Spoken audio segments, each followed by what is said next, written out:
આપ જોઈ રહ્યા છો સ્પાર્ક ટુડે ન્યૂઝ સમાચાર જંબુસરથી મળી રહ્યા છે। શંકરનગર વિસ્તારમાં વરસાદી પાણીનો નિકાલ ન થતા પાણી ભરાયા છે। 25 વર્ષથી રહેતી જનતાએ પાણીનો નિકાલ ન થવાથી આક્રોશ પણ વ્યક્ત કર્યો છે। જંબુસર પ્રાંત અધિકારી ડોક્ટર સુપ્રિયા ગાંગોલી, નગરપાલિકા સ્ટાફ તેમજ રેલવેના માણસોએ આ પરિસ્થિતિનો તાગ મેળવ્યો છે। વર્ષો જૂની પાણીનો કાશ પૂરા થતાં જ સમસ્યા ઊભી થઈ છે।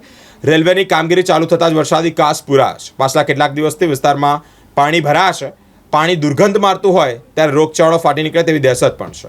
સ્થાનિક ધારાસભ્ય સમસ્યાની રજૂઆત કરતા ધારાસભ્યએ લાગતા વળગતા અધિકારીઓને સ્થળ પર મોકલ્યા છે। જંબુસર પ્રાંત અધિકારી ને સમસ્યાને 2 દિવસમાં નિકાલ કરવા સૂચના પણ આપી છે। સોસાયટીના રહીશોએ વહેલામાં વહેલી તકે સમસ્યાનો હલ થાય તેવી માંગ કરી છે। તેજલબેન, કયા વિસ્તારમાં રહો છો? શંકરનગરી। શું પ્રોબ્લેમ છે? અમારે રેલવેનું કામ ચાલુ થયું, અમારો કાસ પૂરી દીધો, પણ અમને પાણીની એટલી તકલીફ છે। અમારા છોકરા બી સ્કૂલમાં જઈ શકતા નહીં ને આટલા કાદવમાં ને કચરામાં અમે ફરીએ। કદાચ અમારા છોકરા કંઈક તણાયા ડૂબ્યા તેની જોખમદારી કોણ લેશે? અમારા ઘરોમાં બી હાપોલિયા ડેંડવા બધા ફરી શકે છે। અત્યારે અમે એટલી હાલતની ખરાબ હાલતની રહીએ છીએ, કોઈ સરકાર જોવા આવતી નથી।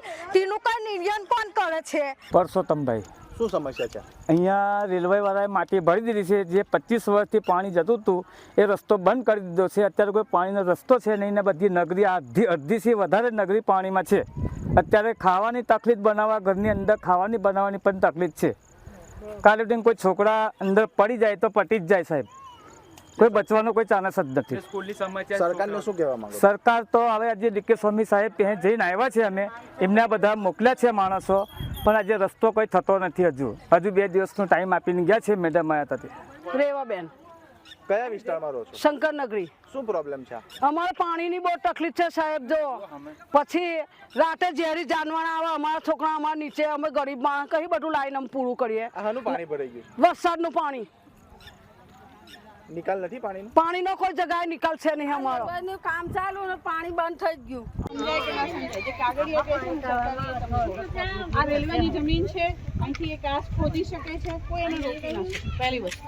બીજી વસ્તુ એ કે જે લોકો રહે છે, બરાબર, એમાં દબાણમાં છે કે એમાં અમે નથી પડતા। તમે રહો છો, તમે શાંતિથી રહો। જ્યાં સુધી રેલવેનું બધું ચાલુ નહીં થાય ત્યાં સુધી તમે શાંતિથી રહી શકશો। આ પાણીને અહીંયા છોડી દેવા દો, અહીંથી પછી નગરપાલિકા સફાઈ કરે અને હિટાચી લાવીને ખોદીને પાણી બહાર કાઢે એની વ્યવસ્થા આપણે કરાવીએ। કારણ કે જો મારી વાત સાંભળો, તમે આ નહીં ખોદવા દો ને તો આ બધા જે 2-4 જણા ઊભા છે રેલવે વાળા, એ 1-2 દિવસમાં ભાગી જશે। પાછો વરસાદનો માહોલ છે, પાછી આગાહી છે, પાછું પાણી આવશે। આ ખોદશે નહીં તો તમારા ઘરો પાણીમાં ભરાઈ જશે। રસ્તો મેન છે અમારા।